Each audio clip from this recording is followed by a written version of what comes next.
Elite YouTube ক্লাসে সবাইকে স্বাগত। আমরা দেখেছি যে এর আগে যে আলোচনাটা আমরা করেছিলাম ইউনিট 1 এবং ইউনিট 2 নিয়ে, যেটা মৌলিক ধারণা যেটা ছিল পলিটিক্যাল সায়েন্সের কিংবা রাষ্ট্রবিজ্ঞানের, সেটা নিয়ে আলোচনা করেছি এবং তারপরে আমরা দ্বিতীয় ইউনিটে আলোচনা করেছি। আর যেটা আমরা আলোচনা করব সেটা হচ্ছে তৃতীয় ইউনিট। তৃতীয় ইউনিটে যেটা আমরা আলোচনা করব সেটা হচ্ছে সরকারের বিভিন্ন রূপ। তোমাদের মধ্যে প্রশ্ন জাগতে পারে যে আমরা অনেককে বলি, বন্ধু বান্ধবকে, যে মানুষের বিভিন্ন রূপ হয়, ঠিক আছে, অনেক কিছুর বিভিন্ন রূপ হয়, কিন্তু স্যার সরকারের বিভিন্ন রূপ হয়, এটা কেমন কি জিনিস? একদম ঠিক। সরকার বিভিন্ন জায়গার, যেমন মানুষ বিভিন্ন রকম হয়, সমাজে যখন বিভিন্ন রকম সমাজ দেখা যায়, অনুরূপভাবে আমরা যদি সরকারের কথা ভাবি, সরকারও কিন্তু বিভিন্ন রকম দেখা যায়। তোমরা দেখবে যে বিভিন্ন রকম বিভিন্ন সরকার, কোথাও গণতন্ত্র রয়েছে, কোথায় একনায়কতন্ত্র রয়েছে, কোথাও আবার আরো বিভিন্ন ধরনের সরকার দেখা যাচ্ছে। কিন্তু আমরা যদি তোমাদের সিলেবাসটা দেখি, তো তোমাদের সিলেবাসে 3 ধরনের সরকারের কথা বলা হয়েছে। দেখো, সরকারের বিভিন্ন রূপের এর আগেও আমরা আলোচনা করেছিলাম সরকার কাকে বলে। আমরা সরকার কাকে বলবো? সরকার হচ্ছে একটি প্রতিষ্ঠান কিংবা সরকার হচ্ছে একটি সংস্থা। আমরা যদি সরকারকে বলি সরকার কি, তো সরকারকে এই জিনিসটাই বলতে পারবো, অর্থাৎ সরকারের সংজ্ঞা দিতে গিয়ে সরকার মানে হচ্ছে, সরকার হচ্ছে একটি সংস্থা যে সিদ্ধান্ত নেয় এবং সে রুলস অর্থাৎ আইন বানায় কিসের জন্য?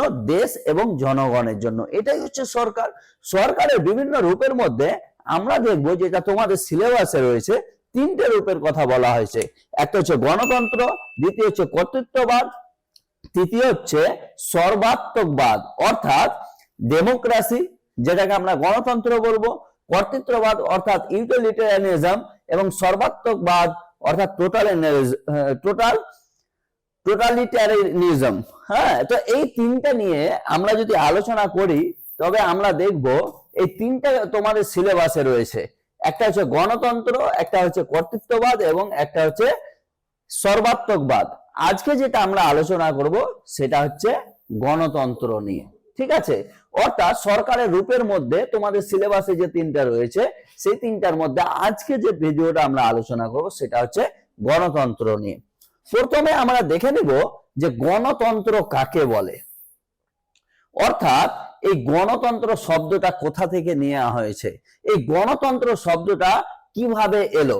আমরা গণতন্ত্র বলতে সাধারণত বুঝি যেখানে সাধারণ মানুষ, সাধারণ জনগণ সেই দেশের সরকারকে নির্বাচিত করবে, এটাই আমরা গণতন্ত্র বলতে বুঝি। অর্থাৎ সরকার কি করবে?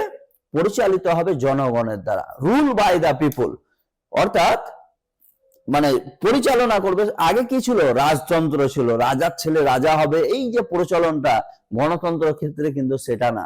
গণতন্ত্র মানে হচ্ছে রুল বাই দ্য পিপল, অর্থাৎ জনগণই হচ্ছে ক্ষমতা, জনগণেরই সব হচ্ছে ক্ষমতা। আমরা দেখে নিই ডেমোক্রেসি অর্থাৎ গণতন্ত্রের অর্থ কি।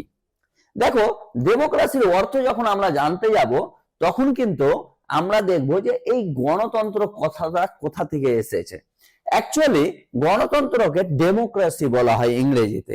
এই যে ডেমোক্রেসি যে শব্দটা আমরা যদি দেখি, এটা হচ্ছে একটি গ্রিক শব্দ। একটা হচ্ছে ডেমোস এন্ড ক্রাটোস। ডেমোস কথার অর্থ হচ্ছে জনগণ এবং ক্রাটোসের কথা অর্থ হচ্ছে শাসন। তাহলে এখানে আমরা কি বলতে পারবো?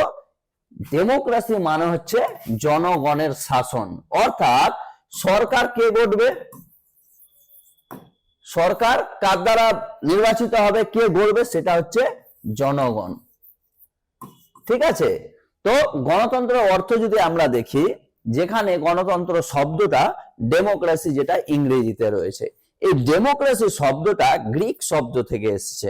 ডেমোস মানে হচ্ছে জনগণ, ক্রাটোস মানে হচ্ছে শাসন, অর্থাৎ জনগণের শাসন। এবার আমরা দেখব যে জনগণের শাসন অর্থাৎ ডেমোক্রেসিকে বিভিন্ন জন, অর্থাৎ গণতন্ত্রকে বিভিন্ন জন বিভিন্ন ভাবে এটাকে ব্যক্ত করেছে, সেটা এর পরে লাইনে আমরা দেখব। কিন্তু অ্যাকচুয়ালি গণতন্ত্রের অর্থ যদি আমরা বলি, তবে এটাকে বলবো গণতন্ত্র হচ্ছে এমন একটি শাসন যেখানে শাসকের ক্ষমতা কিংবা শাসনের ক্ষমতা জনগণের ইচ্ছা ও মতামতের ওপর কি করে, ভিত্তি করে গঠিত হয়, তাদের ওপর নির্ভর করে।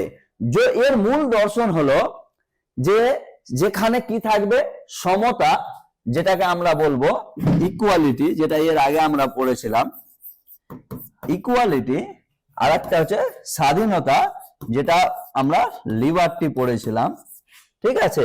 আর একটা হচ্ছে জনগণের সক্রিয় অংশগ্রহণ, যেটা আমরা কি বলবো, পিপল পার্টিসিপেশন। বুঝতে পেরেছো? অর্থাৎ এই যে গণতন্ত্র বলতে এমন একটি শাসন যেখানে জনগণের ইচ্ছা, জনগণের মতামত, সেটাই তার ভিত্তিতে একটা প্রশাসন গঠিত হবে এবং সেই প্রশাসন পুরো দেশকে পরিচালিত করবে। সেখানে সেই ভিত্তিটা কি থাকবে, প্রথমত সমতা থাকতে হবে, সমগ্র জনগণ সবার কাছে সম পরিমাণ ক্ষমতা দেওয়া হবে। অর্থাৎ দেশের যে হেড হবে সে নির্বাচিত করার জন্য প্রত্যেকটা শ্রেণীর মানুষের সম পাওয়ার থাকবে, সে অর্থনৈতিক দিক থেকে বেশি হোক কিংবা গরিব হোক, সকলের ভোটের পরিমাণ এক, সুযোগ সুবিধার ক্ষেত্রে এক, যে কেউ প্রধানমন্ত্রী হতে পারে যদি সেই দেশের ম্যাক্সিমাম মানুষ তাকে চায়। দ্বিতীয়ত স্বাধীনতা। গণতন্ত্রের অন্যতম জিনিস যে স্বাধীনতা, তুমি কি খাবে, কি পড়বে, কোথায় যাবে, কিভাবে ঘুরবে, সেই দেশের যে অধিকার, হ্যাঁ, তোমার ধর্মীয় অধিকার, সামাজিক অধিকার, রাজনৈতিক অধিকার, অর্থনৈতিক অধিকার, সাংস্কৃতিক অধিকার, সবকিছু তোমার কি থাকবে, স্বাধীনতা থাকবে। এর সাথে সাথে পিপুল পার্টিসিপেশন, যেটা জনগণের মানে অংশগ্রহণ, সক্রিয় অংশগ্রহণ, অর্থাৎ মানুষ কি করবে, সক্রিয়ভাবে অংশগ্রহণ করবে যে দেশের হেড কে হবে, দেশ সঠিকভাবে পরিচালিত করতে পারছে কিনা, সরকার যদি খারাপ কোনো রুলস আনে তার এগেনস্টে পাবলিক সক্রিয়ভাবে তার এগেনস্টে কিছু কথা বলতে পারবে। এইগুলোই হচ্ছে গণতন্ত্রের মেন অর্থ। অর্থাৎ এবার আমরা দেখবো যে গণতন্ত্রকে বিভিন্ন জন বিভিন্নভাবে কিভাবে ব্যক্ত করেছে। প্রথম আমরা চলে যাব গণতন্ত্রের সংজ্ঞা নিয়ে। দেখো, প্রথমে যদি আমরা দেখি পৃথিবীতে, আমরা যদি দেখি লাখ লাখ মানুষ গণতন্ত্রের সংজ্ঞা দিয়েছে, সেটা আরো সংখ্যায় বেড়ে যেতে পারে, কিন্তু আমরা যদি দেখি গণতন্ত্রের এক্সাক্ট ডেফিনেশন তবে কিন্তু পাবো না।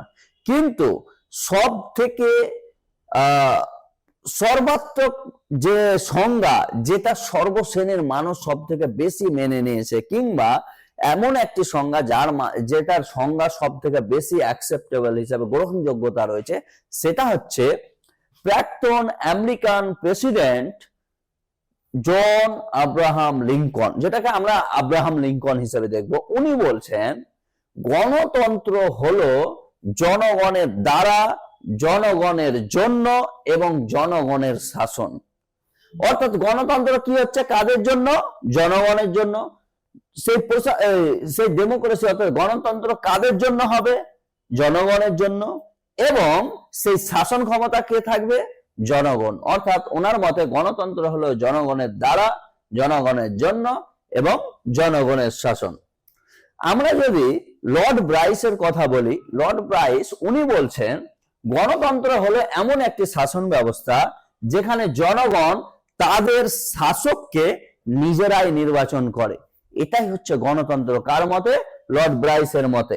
এরপরে আমরা যদি দেখি সিডি বার্নসের কথা, এটা অনেকে সিডি বার্নস হিসেবে উচ্চারণ করে, আবার অনেকে সিডি বার্নস হিসেবেও উচ্চারণ করে, দুটোই ঠিক।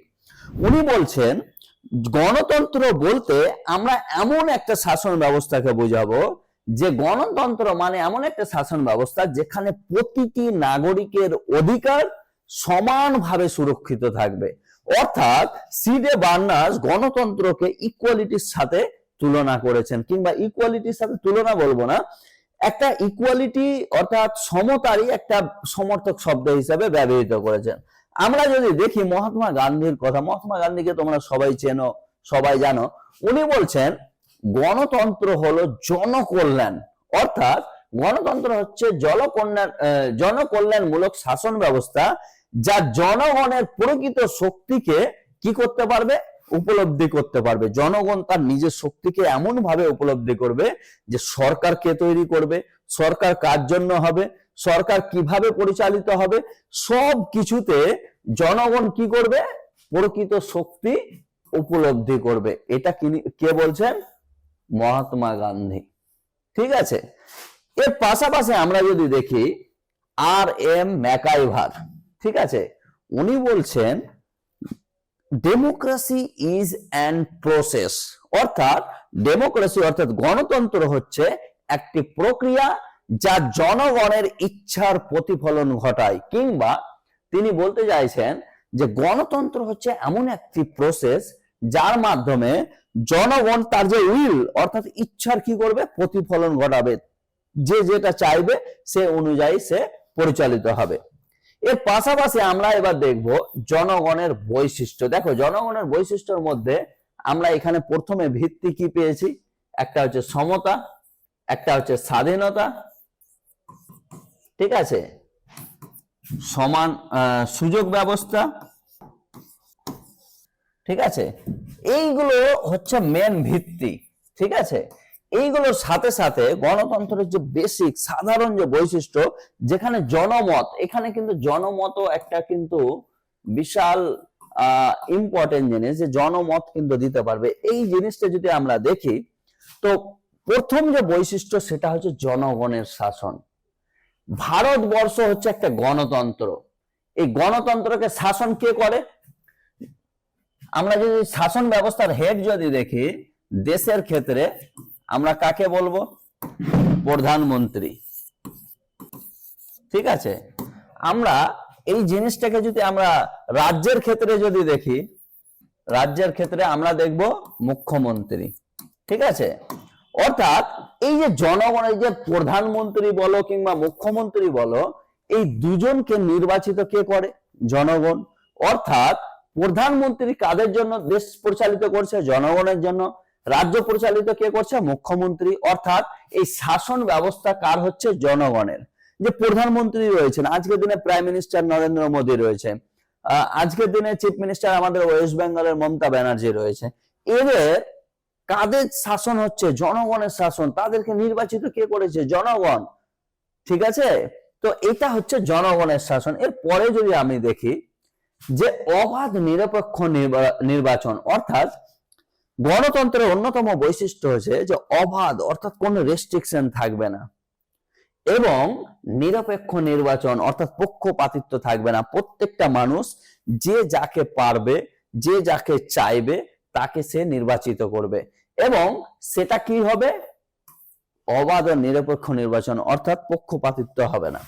এর পরের বৈশিষ্ট্য যদি দেখি, মৌলিক অধিকার সুরক্ষা। দেখো, মৌলিক অধিকার বলতে আমাদের সাধারণ বেসিক অধিকারের কথা বলা হয়, বেসিক যে রাইটস রয়েছে। ঠিক আছে, মৌলিক অধিকার যদি আমরা দেখি, একটা অধিকার আমরা কি দেখব? রাইট টু ইকুয়ালিটি, সমতার অধিকার। ঠিক আছে, দ্বিতীয়ত কি আছে? স্বাধীনতার অধিকার, স্বাধীনতার অধিকার। তৃতীয়ত আমরা কি দেখেছি? আমাদের আর একটা মৌলিক অধিকার কি রয়েছে? শোষণের বিরুদ্ধে অধিকার, অধিকার। আমরা যদি এটাতেই চলে যাই চতুর্থ নম্বরে আমরা কি পাবো? ধর্মীয় স্বাধীনতার অধিকার। ঠিক আছে, পঞ্চমে আমরা কি পাবো? শিক্ষা ও সাংস্কৃতিক অধিকার, এবং ষষ্ঠ সেটা হচ্ছে সংবিধান। দেখো, সংবিধান প্রতিকারের অধিকার। ঠিক আছে, এইগুলো হচ্ছে মৌলিক আমাদের কি অধিকার। এই মৌলিক অধিকারগুলো কোথায় সংরক্ষিত থাকে? সেটা কি? গণতন্ত্রে। অর্থাৎ গণতন্ত্রের অন্যতম একটা বৈশিষ্ট্য হচ্ছে কি? মৌলিক অধিকার সুরক্ষা। তো আমাদের মৌলিক অধিকার কটা? একটা হচ্ছে সমতার অধিকার, স্বাধীনতার অধিকার, শোষণের বিরুদ্ধে অধিকার, ঠিক আছে, ধর্মীয় স্বাধীনতার অধিকার ও শিক্ষা ও সাংস্কৃতিক অধিকার, এবং লাস্টে হচ্ছে সংবিধান প্রতিকারের অধিকার। এইগুলো কি হচ্ছে? এইগুলোকে সুরক্ষা রাখে কে? গণতন্ত্র। তুমি এমন কোন দেশ পাবে না যেখানে গণতন্ত্রের বাইরে কোনো মৌলিক অধিকার দেয়া হয়। মৌলিক অধিকার থাকতে পারে, কিন্তু এই যে 6টা মৌলিক অধিকার রয়েছে এইরকম পাবে না। রাজতন্ত্রে তো একবারই পাবে না। ঠিক আছে, এরপরে যদি আমরা দেখি আইন শাসনের প্রাধান্য, যেটাকে আমরা বলবো রুল অফ ল। ঠিক আছে, অর্থাৎ রুল অফ ল এখানে যে জিনিসটা আমরা বলবো, পুরো প্রশাসন বা শাসন কার দ্বারা পরিচালিত হয়? সংবিধান। বুঝতে পেরেছো? যে আইনের শাসনের প্রাধান্য, অর্থাৎ পুরো দেশ পরিচালিত হবে সরকারের দ্বারা। সরকার কি অনুযায়ী চলবে? আইন অনুযায়ী চলবে। সাধারণ মানুষের ওপরে যে সে পদক্ষেপ নেবে কিসের অনুযায়ী নেবে? আইনের ওপরে নেবে। পুরোটাই হচ্ছে আইনের শাসনের প্রাধান্য। ক্ষমতার বিভাজন, অর্থাৎ আমরা যদি দেখি আইন বিভাগ, আমাদের যদি আমরা দেখি, দেখো ক্ষমতার বিভাজন বলতে এখানে বলছে যে আমাদের দেশের যে সরকার রয়েছে, সরকারের তিনটা অঙ্গ রয়েছে।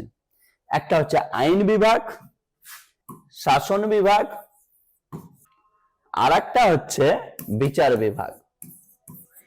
এই তিনটা আলাদা আলাদা বিভাগ রয়েছে, প্রত্যেকের ক্ষমতা কিন্তু আলাদা আলাদা রয়েছে। এই তিনটা বিভাগ কি হচ্ছে? প্রত্যেকের আইন বিভাগের কাজ হচ্ছে আইন তৈরি করা, শাসন বিভাগের কাজ হচ্ছে দেশকে পরিচালনা করা, বিচারকের কাজ হচ্ছে যে যদি এই দুটোর মধ্যে কোনো অন্তর্বর্তী কোনো সমস্যা হয় সেটা বিচার বিভাগ দেখবে। এর ছাড়াও প্রত্যেকের কিন্তু আলাদা আলাদা ক্ষমতা বিভাজন করে দেওয়া হয়েছে। আমরা যদি দেখি আরেকটা খুব সুন্দর একটি বৈশিষ্ট্য কিসের? গণতন্ত্র, সেটা হচ্ছে জবাবদিহিতা ও স্বচ্ছতা। এই জবাবদিহিতা অর্থাৎ যেটাকে আমরা বলি, এটাকে অনেকে ইংলিশে খুব হয়, একটা হচ্ছে অ্যাকাউন্টেবিলিটি, আর একটা হচ্ছে ট্রান্সপারেন্সি। বুঝলে? এই জবাবদিহিতা ও স্বচ্ছতা অর্থাৎ অ্যাকাউন্টেবিলিটি আর ট্রান্সপারেন্সি, যদি গভর্নমেন্ট কোনো ভুল কাজ করে কিংবা গভর্নমেন্ট কোন জিনিসটা করছে কি করছে না, সে কিন্তু একটা অ্যাকাউন্টেবল থাকে। স্বচ্ছতা অর্থাৎ গণতন্ত্র একটা স্বচ্ছ থাকে, কারণ প্রত্যেকের ভয় থাকে। একটা ভোটিং সিস্টেম আছে, সে যদি সঠিকভাবে স্বচ্ছতা না রাখে তবে কি হবে? পরবর্তীকালে সে গভর্নমেন্ট পরিবর্তন হয়ে যেতে পারে। তারপরে হচ্ছে সংখ্যাগরিষ্ঠের মতামতের গুরুত্ব। তুমি দেখবে গণতন্ত্রের নিয়ম হচ্ছে, ধরো 5টা ভোট রয়েছে, একজন পেল একটা, একজন পেল 4টা, এখানে সংখ্যাগরিষ্ঠ কি? 4। অনুরূপ ভাবে আবার যদি আমি দেখি 5টার ক্ষেত্রে একজন পেল 2টো, একজন পেল 3টে, অর্থাৎ ডিসিশন পুরো কে নেবে? যারা বেশি রয়েছে। যেমন সরকার গড়তে যদি 50টা সিট থাকে, যে 26টা পেল সে সরকার গড়বে। অর্থাৎ সংখ্যাগরিষ্ঠতার মতামতকে সব থেকে বেশি গুরুত্ব দেওয়া হয়। যে এখানে যেমন তোমরা দেখতে পাবে এর মধ্যে এখানে 3 জন একটা জিনিস বলছে, একজন আর একটা জিনিস বলছে, তো আলটিমেট ডিসিশন কে নেবে? গুরুত্ব কে পাবে? সংখ্যাগরিষ্ঠতা। আর একটা হচ্ছে মত প্রকাশের অধীনতা, অর্থাৎ বাক স্বাধীনতা। সরকার সঠিকভাবে কাজ করছে কি করছে না, সরকার সদিচ্ছায় কাজ করতে চাইছে কি চাইছে না, সেটাও কিন্তু গণতন্ত্রেতে কিন্তু পাবে। আগে কি হতো, যখন ব্রিটিশের আমলে ভারত পরিচালিত হতো, তখন কি হতো, কেউ যদি ব্রিটিশদের এগেনস্টে বলতো, তাকে কি করে দেওয়া হতো? তাকে দেশদ্রোহী কিংবা রাজদ্রোহী এই জিনিসগুলো দেখে। তোমরা দেখবে যে আগে এই জিনিস প্রচলন খুব ছিল, যে শাসকের বিরুদ্ধে বলা যাবে না, কিন্তু গণতন্ত্রে কিন্তু এই জিনিসটা নয়। শাসক যদি ভুল কাজ করে তার এগেনস্টও বলা যাবে। শাসক কিভাবে কাজ করবে সেটাও সাধারণ মানুষ বলতে পারে। ঠিক আছে, অর্থাৎ এইগুলো হচ্ছে বিশেষ বৈশিষ্ট্য। এবার আমরা আলোচনা করব গণতন্ত্রের প্রকারভেদ। দেখো, গণতন্ত্র 2 রকমের হয়। ঠিক আছে, একটা হচ্ছে প্রত্যক্ষ গণতন্ত্র, একটা হচ্ছে পরোক্ষ গণতন্ত্র। তোমাদের মধ্যে প্রশ্ন জাগতে পারে, ভারতীয় গণতন্ত্র প্রত্যক্ষ না পরোক্ষ? দেখো, আগে প্রথমে আমি বলে দিই প্রত্যক্ষ গণতন্ত্র কাকে বলে, পরোক্ষ গণতন্ত্র কাকে বলে। প্রত্যক্ষ গণতন্ত্র বলতে দেশ পরিচালকের যে শাসক, তার সাথে সাথে দেশের যে নিয়ম কানুন, প্রত্যেকটা জনগণ সেখানে গুরুত্বপূর্ণ ভূমিকা পালন করবে, অর্থাৎ জনগণ ডিরেক্ট ভোট দেবে। সেটা হচ্ছে প্রত্যক্ষ গণতন্ত্র। পরোক্ষ গণতন্ত্র কি? সাধারণ মানুষ একজনকে নির্বাচিত করবে এবং তারা গিয়ে আরেকজনকে নির্বাচিত করবে দিয়ে সরকার গঠন হবে। অর্থাৎ আমরা এমএলএ এমপি কে নির্বাচিত করি, এমএলএরা আবার যে সংখ্যাগরিষ্ঠতা পায় সে মুখ্যমন্ত্রী এবং এমপিরা কি করে, প্রাইম মিনিস্টার নির্বাচিত করে। এটাই হচ্ছে পরোক্ষ। অর্থাৎ প্রত্যক্ষ যেখানে সাধারণ মানুষ ডিরেক্ট হিস্সা নেবে, অর্থাৎ যে কোনো নিয়ম চেঞ্জের ক্ষেত্রে হতে পারে, সংবিধান পরিবর্তনের ক্ষেত্রে হতে পারে, জাজেস নির্বাচিতের ক্ষেত্রে হতে পারে, সেটা হচ্ছে ডাইরেক্ট ডেমোক্রেসি। কিন্তু ইনডাইরেক্ট ডেমোক্রেসিতে কি হচ্ছে, আমাদের বিচারপতি কে হবে, হ্যাঁ, আমাদের নির্বাচন কমিশনার কে হবে, আমাদের প্রাইম মিনিস্টার কে হবে, আমাদের চিফ মিনিস্টার কে হবে, এগুলো কিন্তু আমরা নির্বাচিত করি এমএলএ কিংবা এমপি কে।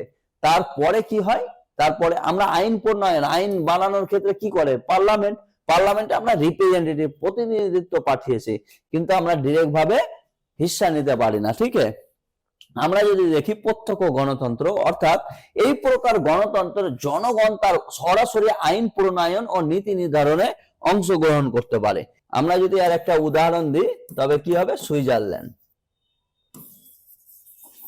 ঠিক আছে, এটা হচ্ছে একটি, তবে এই জিনিসটা সব থেকে বেশি দেখা যায় একটা প্রাচীন গ্রিসের নগর রাষ্ট্রগুলো। দেখো এইগুলো তৈরি করার জন্য না জনগণের সংখ্যা কিন্তু কম হওয়াটা খুব জরুরি, কারণ পুরো দেশের একসাথে মতামত নেওয়াটা খুব কঠিন।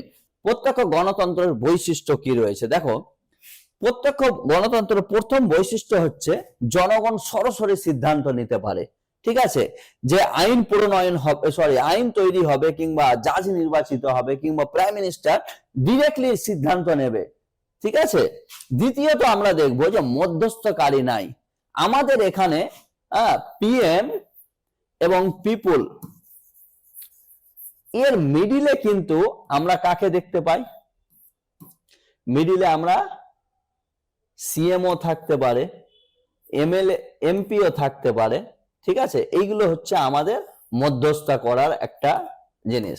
কিন্তু প্রত্যক্ষ ডেমোক্রেসি কিন্তু মধ্যস্থকারী কেউ থাকে না, সীমিত জনগোষ্ঠীতে কার্যকর হয়। যেখানে জনসংখ্যা কম হয়, যেখানে বিশাল জনসংখ্যা, সেখানে কিন্তু এটা কার্যকর সম্ভব নয়। পরোক্ষ গণতন্ত্র যদি আমরা দেখি, পরোক্ষ গণতন্ত্র যেটা ভারতীয় গণতন্ত্র, ভারত তারপরে আমেরিকা, এখানে কি হয়, আমরা সাধারণত এটাকে আবার অনেক জায়গায় প্রতিনিধিমূলক গণতন্ত্র বলা হয়। ঠিক আছে, এটাকে প্রতিনিধিমূলক গণতন্ত্র বলা হয়। কেন, আমরা কি করি, এমএলএ এবং এমপিদের নির্বাচিত করি, তারপরে তারা কি করে, মুখ্যমন্ত্রী কিংবা প্রাইম মিনিস্টার নির্বাচিত করে। অর্থাৎ আমরা যদি পরোক্ষ নির্বাচিত দেখি, পরোক্ষ বা প্রতিনিধিমূলক গণতন্ত্র বলতে এমন একটি শাসন ব্যবস্থাকে বোঝায় যেখানে সমগ্র জনসাধারণ বা তাদের সংখ্যাগরিষ্ঠতা অংশ নিজেদের নির্বাচিত, যেটা এমএলএ এমপির কথা বলি, তাদের মাধ্যমে শাসন ক্ষমতা ব্যবহার থাকে। তো এই যে আমরা এতক্ষণ যে সংজ্ঞাটা বললাম, সেই সংজ্ঞাটা কে দিয়েছে, জন স্টুয়ার্ট মিল। ইনি কিন্তু রিপ্রেজেন্টেটিভ গভর্নমেন্ট নামে একটি বইও লিখেছিলেন। ঠিক আছে, অর্থাৎ প্রতিনিধিত্বমূলক সরকার। ঠিক আছে, অর্থাৎ তার মতে, মানে অনেকেই যে সংজ্ঞা দিয়েছে তার মধ্যে সব থেকে বেশি গ্রহণযোগ্য সংজ্ঞা এটা হিসেবে তুলে ধরা হয়। অর্থাৎ পরোক্ষ বা প্রতিনিধিত্বমূলক গণতন্ত্র বলতে সেটাকে বোঝায় কিংবা সেটাকেই বুঝবো যেখানে সমগ্র জনসাধারণ বা তাদের সংখ্যা গরিষ্ঠতা, অর্থাৎ যেখানে মেজরিটি থাকবে, অংশ নিজেদের নির্বাচিত প্রতিনিধিত্বের মাধ্যমে শাসন ক্ষমতা ব্যবহার করে থাকে। যেমন ভারতীয় ইন্ডিয়ান পার্লামেন্ট যদি আমরা দেখি, ঠিক আছে, আমরা পার্লামেন্ট যদি দেখি, আমাদের সিট সংখ্যা কত রয়েছে, 543, সংখ্যাগরিষ্ঠতা কত, 272। এই 272 জনের যার সংখ্যাগরিষ্ঠতা পাবে সে কি হবে, সে সরকার পরিচালিত করবে। ঠিক আছে, এবার আমরা দেখে নিব যে পরোক্ষ গণতন্ত্রের বৈশিষ্ট্যগুলো কিংবা উদাহরণ যদি প্রথমে দেখি, বৈশিষ্ট্যের আগে আমরা দেখব যে পরোক্ষ গণতন্ত্রের একটা হচ্ছে আমাদের ভারতবর্ষ, আর একটা হচ্ছে মার্কিন যুক্তরাষ্ট্র। ঠিক আছে, এটা শুধু যুক্তরাষ্ট্র দেওয়া আছে, এটা হচ্ছে মার্কিন যুক্তরাষ্ট্র। ঠিক আছে, মার্কিন যুক্তরাষ্ট্রে বলতে আমরা আমেরিকা যুক্তরাষ্ট্রকে বুঝি। ঠিক আছে, দেখো উদাহরণ হিসেবে আমি যদি এবার তোমাদের বলি প্রত্যক্ষ ডেমোক্রেসির একটা উদাহরণ দাও, তাহলে কি লিখবে, সুইজারল্যান্ড। পরোক্ষ ডেমোক্রেসির উদাহরণ দাও, তখন কি লিখবে?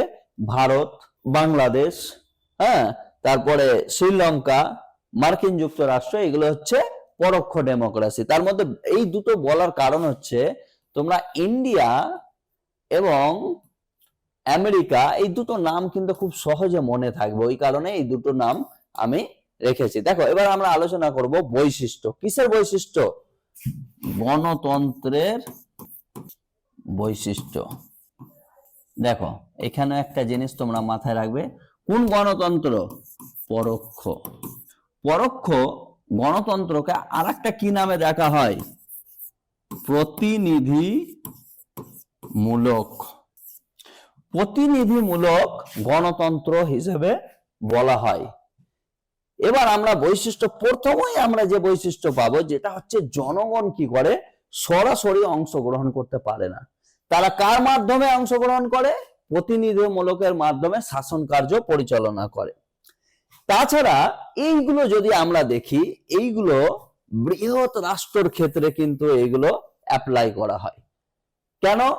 এতগুলো মানুষ, আজকের দিনে 140 কোটি মানুষ, 140 কোটি প্লাস মানুষের সাধারণত ডিরেক্ট তাদের মতামত নেওয়া সম্ভব না একটা আইন বানানোর জন্য। ওই জন্য কি করা হয়? প্রত্যেকটা রাজ্যের ক্ষেত্রে, সেটা বেঙ্গলের ক্ষেত্রে হতে পারে, ইউপির ক্ষেত্রে হতে পারে, জম্মু কাশ্মীরের ক্ষেত্রে হতে পারে, কেরালার ক্ষেত্রে হতে পারে, ঠিক আছে, কিংবা আন্দামান আর নিকোবর দ্বীপপুঞ্জের ওপরেও হতে পারে, যে এইগুলোর ক্ষেত্রে কি হতে পারে? সেক্ষেত্রে যদি আমরা দেখি প্রত্যেকের প্রতিনিধি আসবে, দেন পার্লামেন্টে ল বানাবে। ওই জন্য বৃহৎ একটা রাষ্ট্রের ক্ষেত্রে এটা কিন্তু কার্যকর করা হয়। এবার আমরা যদি দেখি গণতান্ত্রিক শাসন ব্যবস্থার পক্ষে যুক্তি, আর একটা হচ্ছে বিপক্ষে যুক্তি। অনেকে মনে করেন গণতন্ত্র দেশের জন্য ভালো, সমাজের জন্য ভালো। আবার অনেকে মনে করেন ডেমোক্রেসি অর্থাৎ গণতন্ত্র সমাজের জন্য কিংবা দেশের জন্য ভালো না। আমরা প্রথমে আলোচনা করে নেব গণতন্ত্রের সপক্ষে যে যুক্তি। প্রথমত যুক্তি হচ্ছে জনগণ কি করতে পারে? একদম ডিরেক্ট শাসন ব্যবস্থায় অংশগ্রহণ করতে পারে। অর্থাৎ দেশের, যেটা এর আগেই আমরা বললাম, প্রধানমন্ত্রী, ঠিক আছে, প্রধানমন্ত্রী কে হবে, ঠিক আছে, মুখ্যমন্ত্রী কে হবে, কিংবা দেশ পরিচালনার ক্ষেত্রে সাধারণ জনগণ কি করে? ডিরেক্ট অংশগ্রহণ করে। গণতন্ত্রের আরেকটা যুক্তি হচ্ছে গণতন্ত্রের পক্ষে, সেটা হচ্ছে স্বাধীনতা ও সমতা। ঠিক আছে, গণতন্ত্রের মধ্যে স্বাধীনতা অর্থাৎ ফ্রিডম, লিবার্টি থাকবে, এবং গণতন্ত্রের মধ্যে সর্বশ্রেণীর মানুষকে সমানভাবে বিবেচিত করা হবে। আরেকটা জিনিস হচ্ছে গণতন্ত্রের পক্ষে আরেকটা যুক্তি হচ্ছে ক্ষমতার নিয়ন্ত্রণ। ক্ষমতার নিয়ন্ত্রণ অর্থাৎ যদি দেশের হেড যদি সে অন্য পথে চলে যায়, ভুল পথে চলে যায়, তখন জনগণের দ্বারা নির্বাচিত এমএলএ কিংবা এমপি তারা কি করবে? তার এগেনস্টে করবে। এই জিনিসটাকে, তার ক্ষমতাকে নিয়ন্ত্রণ করার ক্ষমতা আছে। অর্থাৎ প্রাইম মিনিস্টার বা প্রেসিডেন্ট যদি নিজের ক্ষমতা অপব্যবহার করে, তবে তাকে কিন্তু সরানোর পাওয়ার কার কাছে রয়েছে? পার্লামেন্টের কাছে। পার্লামেন্ট যদি চায় তবে তাকে অপসারণ করার ক্ষমতা রয়েছে। আমরা এখানে একটা জিনিস দেখে নিই, প্রেসিডেন্ট আমরা যেটা আমরা বাংলাতে লিখি রাষ্ট্রপতি, ঠিক আছে, রাষ্ট্রপতিকে নিয়ন্ত্রণ অর্থাৎ রাষ্ট্রপতিকে সরানোর যে প্রক্রিয়া সেটাকে বলা হয় ইমপিচমেন্ট। ঠিক আছে, ইমপিচমেন্ট বলা হয়। ঠিক আছে, এরপরে যদি আমরা দেখি প্রাইম মিনিস্টারকে যেটা করে নো কনফিডেন্স মোশন, যেটাকে বলা হয় অনাস্থা প্রস্তাবের মাধ্যমে কাকে সরানো সম্ভব? প্রাইম মিনিস্টারকে। অনাস্থা বলতে আমাদের 543টা যে এমপি রয়েছে তার মধ্যে যদি 272 জন বলে দেয় যে আমরা এই প্রাইম মিনিস্টারকে চাই না, তাহলে চেঞ্জ হয়ে যাবে। এটাই প্রস্তাবকে বলা হয় অনাস্থা প্রস্তাব। গণতন্ত্রের আরেকটি উদাহরণ হচ্ছে স্বচ্ছতা, যেটাকে আমরা বলবো ট্রান্সপারেন্সি। তোমরা এই ট্রান্সপারেন্সির কথাটা কিন্তু প্রচুর শুনবে। স্বচ্ছতাটা কি, যেখানে হচ্ছে গভর্নমেন্ট কাজ করছে কি করছে না সে সে তুলে ধরবে কি, যদি গভর্নমেন্ট কোনো রুলস এন্ড রেগুলেশন চেঞ্জ করতে হয় পাবলিককে বলবে, কোথায়, পার্লামেন্টের ক্ষেত্রে। আমরা যদি দেখি জবাবদিহি, যেটা হচ্ছে অ্যাকাউন্টেবল হতে হবে, জবাবদিহি করতে হবে কাকে, সাধারণ জনগণকে। বিকল্প নেতৃত্ব, ধরো একটা সাধারণত একটা গণতন্ত্রের অন্যতম একটি পক্ষে যুক্তি হচ্ছে বিকল্প নেতৃত্ব থাকবে, কোনো একটা ধরো এ এবং বি, এই দুজনের মধ্যে একজন লিডার হবে, ঠিক আছে, কিন্তু এ যদি খারাপ হয়ে যায় বি কে তারা চুজ করতে পারবে, ঠিক আছে। মানবাধিকারের সুরক্ষা, হিউম্যান রাইটস প্রোটেকশন, গণতন্ত্রের একটা জিনিস যে প্রত্যেকটা গণতান্ত্রিক দেশে একটা করে মাইনরিটি কমিশন থাকে। যদি মাইনরিটি মানবাধিকার সুরক্ষা বলতে, মানবাধিকার সুরক্ষা স্পেশালি কি, চাইল্ড রাইটস অর্থাৎ শিশুদের যে অধিকার, শিক্ষার যে অধিকার, স্বাস্থ্যের যে অধিকার, মানুষের যে সাধারণ বেসিক নিড সেইগুলো সঠিকভাবে হচ্ছে কিনা, তাদেরকে কোনো রকম নির্যাতিত করছে কিনা, সেইগুলো থেকে বাঁচার জন্য যে অধিকার, সেটাই হচ্ছে মানবাধিকার সুরক্ষা। গণতন্ত্র কিন্তু এটা রাখে। আর একটা হচ্ছে আন্তর্জাতিক গ্রহণযোগ্যতা। দেখো আজকের দিনে বেশিরভাগ দেশ যেখানে গণতন্ত্র রয়েছে, যে দেশে গণতন্ত্র রয়েছে সেখানে তুলে ধরা হয় যে সেখানে সাধারণ মানুষের ব্যক্তি স্বাধীনতা সব থেকে বেশি থাকে।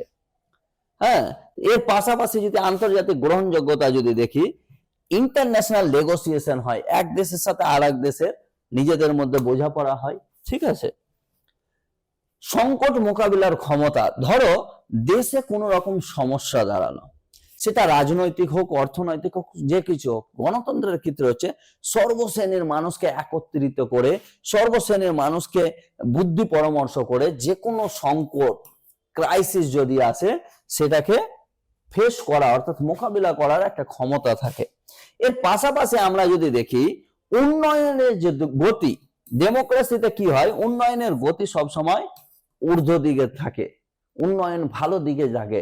যদি কোনো সরকার উন্নয়ন করতে ব্যর্থ হয়ে যায় তবে সাধারণ মানুষ কি করবে, সেই সরকারকে ডাউনে নিয়ে চলে আসবে।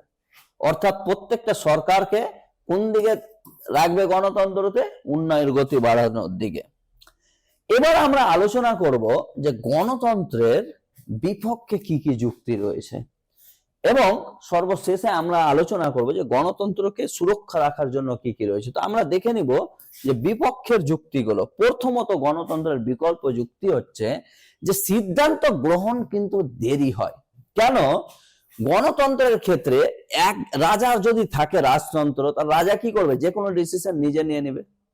গণতন্ত্রের ক্ষেত্রে কিন্তু এই জিনিসটা সম্ভব হয়ে ওঠে না সর্বক্ষেত্রে।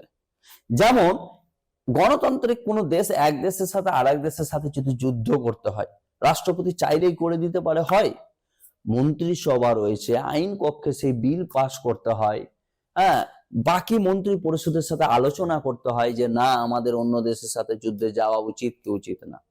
অর্থাৎ যে কোনো সিদ্ধান্তের ক্ষেত্রে কি হয়, ডিলে হয়, অর্থাৎ সিদ্ধান্ত গ্রহণের ক্ষেত্রে দেরি হয়, যেটাকে আমরা ডিলে বলি, ঠিক আছে। পাশাপাশি আরেকটা হচ্ছে জনমতের ওপর নির্ভরশীল। গণতন্ত্রের ক্ষেত্রে কি হয়, জনগণের অভিমত কিংবা জনগণের যে জনমত অর্থাৎ পাবলিক যে ওপিনিয়ন, সেটার ওপর কিন্তু একটা নির্ভরশীল থাকতে হয়, জনগণের নির্ভরশীলতা থাকতে হয়। কারণ কোনো একটা জিনিস ডিসিশন যদি নিজেরা নিতেও চায় তবুও কিন্তু জনসমক্ষে সেটা আগে চেষ্টা করা হয়। ডেমোক্রেসির ক্ষেত্রে বিপক্ষে যুক্তি হচ্ছে অর্থ ব্যয়বহুল প্রক্রিয়া।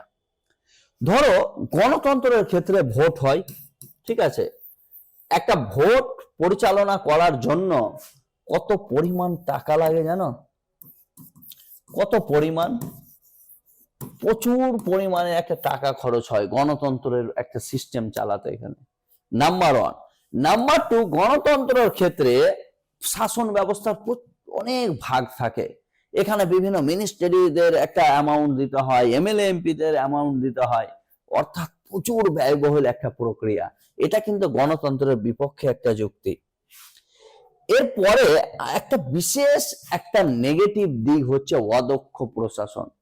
কারণ প্লাটো বলে একজন ছিলেন, উনি বলছিলেন গণতন্ত্র হচ্ছে ওয়ার্স্ট ফর্ম অফ গভর্নমেন্ট, অর্থাৎ যতগুলো সরকারের রূপ রয়েছে তার মধ্যে গণতন্ত্র হচ্ছে সব থেকে খারাপ রূপ হচ্ছে গণতন্ত্র, সরকারের খারাপ রূপ হচ্ছে গণতন্ত্র। সেটা কে বলেছে? প্লাটো। তার কারণ প্লাটো বলছেন যে গণতন্ত্রের ক্ষেত্রে বেশিরভাগ মানুষ যদি একজন অদক্ষ মানুষকে নির্বাচিত করে তবে অদক্ষ মানুষটাই প্রশাসন হবে। অর্থাৎ গণতন্ত্রে ধরো 50টা ভোট রয়েছে, 50টা ভোটের মধ্যে 26 জন একজন অদক্ষ মানুষ, যে দেশ চালাতে অক্ষম, যে লোকের মানুষের কথা শুনে না, সেই 26 জন মানুষই যদি সেই অদক্ষ মানুষকে বেছে নেই তবে কিন্তু সেই দেশ পরিচালনা করবে। এটা কিন্তু একটা ডেমোক্রেসির ক্ষেত্রে একটা খারাপ দিক, যে এখানে মানে মেজরিটির কারণে অদক্ষ প্রশাসনও কিন্তু দেশ পরিচালনা করতে পারে। এরপরে যদি দেখি সংখ্যাগরিষ্ঠতার আধিপত্য, এটা কিন্তু একটা জিনিস যে ধরো 11 জন মানুষ রয়েছে, 11 জন মানুষের জন্য 6 জন মানুষ একটা পাগলকে বেছে নিল যে আমাদের হেড, ঠিক আছে, 5 জন বলল যে না, ভালো মানুষটা হচ্ছে, এটা পাগল ওয়ার্ডটা ইউজ করা ঠিক হচ্ছে না, ঠিক আছে, ধরো 6 জন মানুষ বেছে নিল কাকে? বদমাস বা কারাপ্টেড মানুষ, অদক্ষ মানুষ, এবং 5 জন বেছে নিল শিক্ষিত বা দক্ষ মানুষকে। কিন্তু আমরা যেহেতু ডেমোক্রেসি রয়েছে, আধিপত্য কার থাকবে? 6 যার রয়েছে, অর্থাৎ বদমাস হতে পারে, অদক্ষ হতে পারে, সেই পরিচালিত করবে। এটা কিন্তু ডেমোক্রেসির একটা নেগেটিভ দিক। এর পাশাপাশি আমরা যদি দেখি জনগণের অজ্ঞতা, আমরা যদি জনগণের অজ্ঞতার কথা বলি, জনগণের অজ্ঞতা কিন্তু বিশাল একটা ভূমিকা পালন করে। যে সরকারের মধ্যে, সাধারণ মানুষের মধ্যে অনেকে জানতেই পারে না যে একজন শাসক ভালো কি ভালো না। অনেক সময় গণতন্ত্রে কি হয়, সংখ্যাগরিষ্ঠতা একটা বিশাল ম্যাটার করে যায়, ঠিক আছে, কিংবা সংখ্যা, ঠিক আছে। সেক্ষেত্রে জনগণ অনেক সময় ভোট দেয় কিসের ক্ষেত্রে? ধর্মীয় কারণে, জাতিগত দিকে, ঠিক আছে, ধর্মীয়, জাতির বেসিসে, বর্ণর বেসিসে, কিংবা ভাষা। মানুষরা অনেক সময় তাদের প্রপার যে জিনিসটার মাধ্যমে সরকার সঠিকভাবে নির্বাচন করবে, সেই জিনিসটার কথা না ভেবে তারা কিন্তু ধর্মীয়, জাতি, বর্ণ, ভাষার বেসিসে, এথনিসিটির বেসিসে ভোট দান করে। তখন কিন্তু জনগণের অজ্ঞতার ক্ষেত্রে তারা কিন্তু ভুল মানুষকে কি করতে পারে? নির্বাচিত করতে পারে। যার কারণে জনগণের অজ্ঞতাও কিন্তু একটা ইম্পর্টেন্ট জিনিস। আর একটা জিনিস, যেহেতু গণতন্ত্রের মধ্যে একজন যেহেতু হেড হয় না, প্রত্যেকটা মানুষ সে হয় নির্বাচিত করে এমএলএ কিংবা এমপি কে, কিংবা প্রত্যক্ষ ক্ষেত্রে, সেক্ষেত্রে এমএলএ কিংবা এমপি তার পাশাপাশি বিভিন্ন সরকারি আধিকারিক হোক, বিভিন্ন ক্ষেত্রে, এক্ষেত্রে যদি কেউ দুর্নীতিতে যুক্ত হয়ে যায় তবে কিন্তু গণতন্ত্রকে বিকল্প কিংবা খারাপ দিকে পরিচালিত হতে পারে। অর্থাৎ দুর্নীতির একটা প্রবণতা কিন্তু গণতন্ত্রের থেকেই যায়। আমরা যদি দেখি মানে বিশ্বের মধ্যে সব থেকে দুর্নীতিময় দেশগুলো, তবে আমরা দেব গণতান্ত্রিক দেশগুলোতে সব থেকে বেশি দুর্নীতি থাকে। তার জন্য দুর্নীতির প্রবণতা কিন্তু একটা বিপক্ষে কিন্তু একটি খুব ভালো যুক্তি। এরপরে হচ্ছে অর্থনৈতিক বৈষম্য। ডেমোক্রেসিতে কি হয়, নিও লিবারাল যে কনসেপ্টটা কিংবা ডেমোক্রেসির ক্ষেত্রে কি হয়, কেউ হয়ে যাচ্ছে ক্ষমতাবান, অনেক টাকার অধিকারী, কেউ হচ্ছে কম, অনেক সময় অর্থনৈতিক বৈষম্য দেখা যায়। এরপরে যদি আমরা দেখি বাহ্যিক প্রভাব কিন্তু একটা ঘটে। আমরা দেখব অনেক সময়, কিছুদিন আগে বাংলাদেশে একটা বিশাল ঘটনা ঘটলো, যেখানে সেখানকার প্রাইম মিনিস্টার সেই দেশ থেকে পালিয়ে গেল। অনেকে মনে করেন সেই দেশের গণতন্ত্রে কিন্তু বিদেশির একটা হাত থাকতে পারে। আবার অনেক সময় ভারতবর্ষে যখন ইলেকশন হয় তখন অনেক সময় মনে করে যে বাইরের কোনো প্রভাবও থাকছে না, তো বাইরের কেউ ফান্ডিং করছে না, তো তেমনটাই আমেরিকা ইলেকশনের টাইমেও সেম জিনিস দেখতে পায়, যে সেখানেও অনেকে ভাবছিল যে অন্য কেউ ওর দ্বারা প্রভাবিত হচ্ছে। পাকিস্তানে যখন ইলেকশন হয় সেখানেও অনেক পলিটিক্যাল সায়েন্টিস্ট বলতেন যে বাইরের আমেরিকা সেখানে প্রভাব বিস্তার করা চাইছে, সেখানকার প্রাইম মিনিস্টার চেঞ্জ করতে চাইছে, তো একটা বাইরের একটা প্রভাব কিন্তু থেকে যেতে পারে। এই সবগুলো কারণে ডেমোক্রেসির বিপক্ষে এরা যুক্তি দিয়েছে। তবে এবার যেটা আমরা আলোচনা করব সেটা হচ্ছে গণতন্ত্রের সাফল্য কিভাবে হবে। একটা গণতন্ত্রকে সাফল্য করতে গেলে তার কি কি কন্ডিশন থাকা দরকার, অর্থাৎ কি কি শর্তাবলী থাকা দরকার। ডেমোক্রেসি যেটা বলা যায় আজকের দিনে সব থেকে বেশিরভাগ দেশে রয়েছে। ডেমোক্রেসি অর্থাৎ গণতন্ত্রকে সাফল্যমণ্ডিত করার জন্য যে শর্তগুলো রয়েছে সেইগুলোর মধ্যে প্রথম যে শর্ত সেটা হচ্ছে গণতান্ত্রিক জনগণ। সাধারণ মানুষের মধ্যে একটা গণতান্ত্রিক ভাবমূর্তি তৈরি করতে হবে। তাদের মধ্যে জানাতে হবে যে প্রত্যেকটা মানুষ সমান, প্রত্যেকটা মানুষের অধিকার রয়েছে, প্রত্যেকটা মানুষ সঠিক সরকার যাতে নির্বাচিত করে, প্রত্যেকটা মানুষ দেশের উন্নয়নের কথা ভেবে ভোট দেয়, প্রত্যেকটা মানুষ যে কোনো গোলামের এগেনস্টে গিয়ে যাতে ভোট দেয়, সর্বশ্রেণীর মানুষের কথা ভেবে, সর্বশ্রেণীর মানুষকে কিভাবে এগিয়ে নিয়ে যাওয়া যায় সেই রকম একটা অ্যাওয়ারনেস প্রয়োজন, জাগরণ প্রয়োজন। যদি জনগণ গণতান্ত্রিক হয়ে থাকে, প্রত্যেকটা মানুষ পার্টিসিপেশন হয়ে থাকে, তবে কিন্তু একটা ডেমোক্রেসি সাফল্যমণ্ডিত হওয়ার কিন্তু থাকবে। আর একটা হচ্ছে গণতান্ত্রিক শিক্ষার প্রসার।